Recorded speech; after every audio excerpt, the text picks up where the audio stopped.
Hello dear student, welcome. तभी liquidation of sum का हम लोग प्रॉब्लम सॉल्व कर रहे हैं। अभी जो इंपॉर्टेंट क्यों मालूम है क्या, बोर्ड में कंफर्म 10 मार्क के लिए आता ही है। तो अगर तुमको 10 मिनट में तुम्हारा काम आसान हो जाएगा तो तुम्हारा काम आसान करते हो, राइट। तो लिक्विडेशन का सम, ये क्वेश्चन का शक्ल है भाई। क्वेश्चन दिया इधर, इधर सॉल्यूशन रहने वाला है, ठीक है। तो लिक्विडेशन मतलब होता है एक अच्छी खासी कंपनी थी, कंपनी का पनौती लग गया, अब कंपनी लॉस मेकिंग हो गई है, अब वो कंटिन्यू नहीं करना चाहता, कंपनी को हमेशा के लिए निस्तो नाबूद हो जाएगा, खत्म, टाटा बाय बाय। तो अब इसको सॉल्व कैसे करेंगे, राइट। तो जब आप लोग कॉलर बनाएंगे ना, लिक्विडेटर फाइनेंस स्टेटमेंट, इधर रिसीव इधर पेमेंट, इधर आवन इधर जावन। तो सबसे पहले देखिए कि इनके पास रोकड़ा है क्या। तो इधर दिया है कैश बैंक, कितना है 3 लाख। तो कैश बैंक 3 लाख, पहले कैश बैंक लिखने का, क्या लिखने का, कैश बैंक। ये 3 लाख मुद्दे रखिए। फिर लिखेंगे सन्ड्री एसेट, क्या लिखेंगे, तो जो एसेट रियलाइज़ किया है। देखो लिक्विडेटर ने क्या किया, रियलाइज़ किया। लिक्विडेटर वो बंदा था जो हिसाब किताब करता है कंपनी के खत्म होने के बाद, और अपने काम के लिए रेम्यूनरेशन कमीशन लेता है। उसने एसेट्स को बेचा है, तो एसेट्स बेचेगा, अगर हम कुछ भी चीज़ बेचेंगे तो पैसा आएगा ना। तो पैसा आ रहा है तो वो यहाँ आएगा, सन्ड्री एसेट मतलब रिसिप्ट में आएगा ना। तो क्या क्या बेचा वो नाम डाल देंगे, राइट। तो इधर देखो लैंड एंड बिल्डिंग, क्या बेचा, लैंड एंड बिल्डिंग बेच के 24 लाख आया। कितना आया, 24, 1 2 3 4 5, 24 लाख लिखा। फिर फर्नीचर बेचा, फर्नीचर बेच के 4 लाख आया।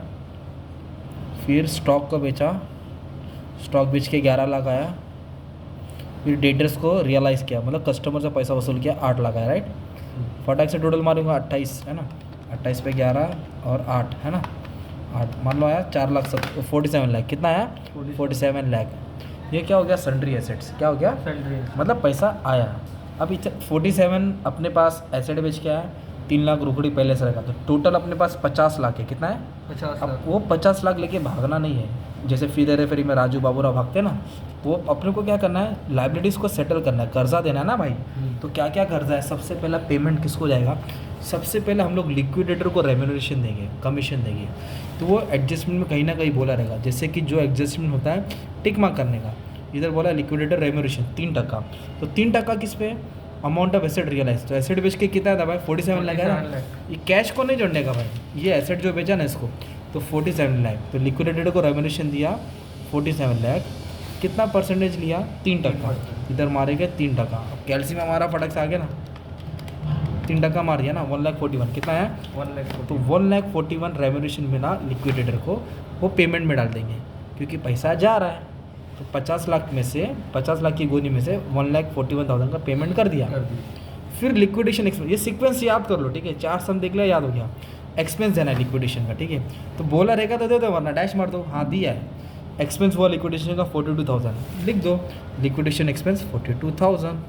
सो सिंपल है ना, हो गया, खत्म इसकी कहानी ना, ठीक है। हाँ। फिर उसके बाद अपने को डिबेंचर देना है। डिबेंचर मतलब कर्जा होता है, लोन होता है। तो अपन ने लोन लिया था 12 लाख। ये देखो लाइबिलिटीज़ है, लाइबिलिटीज़ बोले तो कर्जा होता है। इधर लिख दिया पेमेंट, मतलब लाइबिलिटीज़ के ऊपर लिखा है 9%। तो इधर लिखने का मतलब लाइबिलिटीज़ दे दिया, 12 लाख दे दिया। 12 लाख था कर्जा, 12 लाख दे दिया। अब कंपनी बंद कब हुई मालूम है क्या, 1 अप्रैल को बंद हुई कंपनी। का बंद हुई 1 अप्रैल। पर डिबेंचर को पैसा का सेटलमेंट 30 जून तक किया। देखो ना, सेटल मतलब पेड किया, उसकी मांडोली 30 जून तक हुई।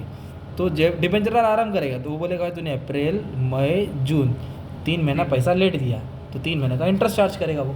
तो फिर इंटरेस्ट निकालने का किस पे, 12 लाख पे 9%, और 3 महीना तो ऐसे लिखने का 12 लाख अमाउंट था, 9% था, और 3 महीना, साल में 12 महीना रहता है ना, उसको सॉल्व करेंगे।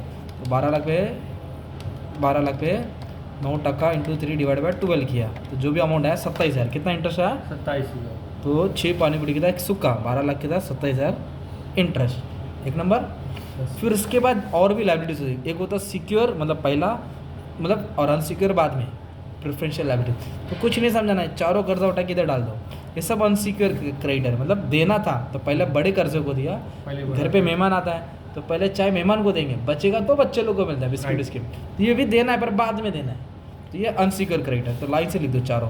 तो क्या क्या कर्जा है, क्रेडिटर्स क्या है, क्रेडिटर्स का अमाउंट दिया है 10 लाख, इधर 10 लाख डाल दिया। फिर दिया आउटस्टैंडिंग सैलरी, क्या है, आउटस्टैंडिंग सैलरी दिया 1.5 लाख, वो भी इधर डाल दिया। फिर ओवरड्राफ्ट मतलब बैंक का अकाउंट माइनस में था, बैंक को भी सेटलमेंट कर दिया भाई, ले 50,000। फिर उसके बाद बिल्स पेबल था 4 लाख, जो सप्लायर से पैसा लिया था उसको भी पेमेंट कर दिया। तो समझ में, एसेट बेच के सब पेमेंट करते जाना है ना। ओके। अब सब देने के बाद ये हो गया। अब क्या हो गया, डिबेंचर का हो गया। फिर प्रेफरेंस शेयर्स के बाद आना। ये घर वाला होता है, ये नकली वाला रहता है, मतलब ये असली मालिक होता है, ये आता है जाता है, चाचा का लड़का रहता है ना, मामा का लड़का, ये घर का वारिस होता है असली।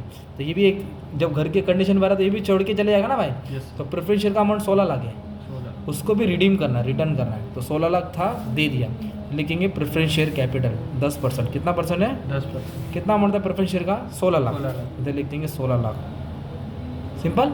Yes sir. अब वो 16 लाख है ना, उस पर उसको डिविडेंड भी देना है अपने को। प्रेफरेंस डिविडेंड वॉज एरियर, मतलब बाकी था, 2 साल का बाकी था। कितना साल का? 2 साल। वॉज सेटल, कभी भी सेटल वर्ड आया मतलब समझ आने का, पेड किया, 2 साल का डिविडेंड दिया। अच्छा कितना अमाउंट था?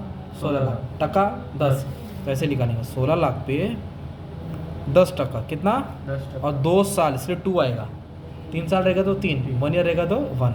तो 16 लाख का 10% कितना आएगा? 1,60,000। 1,60,000 का डबल 3,20, कितना? 3 लाख भी। तो 16 लाख के साथ प्रेफरेंस डिविडेंड 3,20,000 भी दे दिया, है ना। तो इस तरह कुछ चीज़ बचा नहीं है। तो पैसा कितना था? 3 लाख और 47 लाख। और ये कुछ एक्स्ट्रा एसेट लेन देन हुआ नहीं, इसको छोड़ दो, जब आएगा तब बताता हूँ। तो अपने पास टोटल 50 लाख था। कितना था? 50 लाख। तो ये 50 लाख समझो ज़्यादा है फॉर एग्जाम्पल।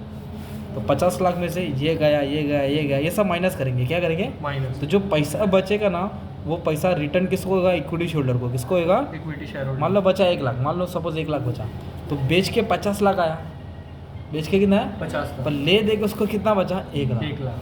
क्योंकि कंपनी लॉस में ना भाई। 49। और बिजनेस कितने का था? 76 लाख का था। कितने का था? 76 लाख। और ले दे के उसके जेब में कितना है? 1 लाख। अगर कंपनी अच्छा परफॉर्म करती तो उसका वैल्यू कितना होता? करोड़ों में होता।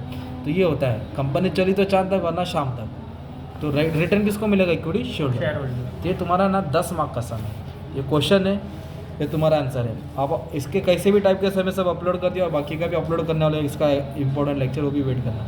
Thank you very much, all the best for exam.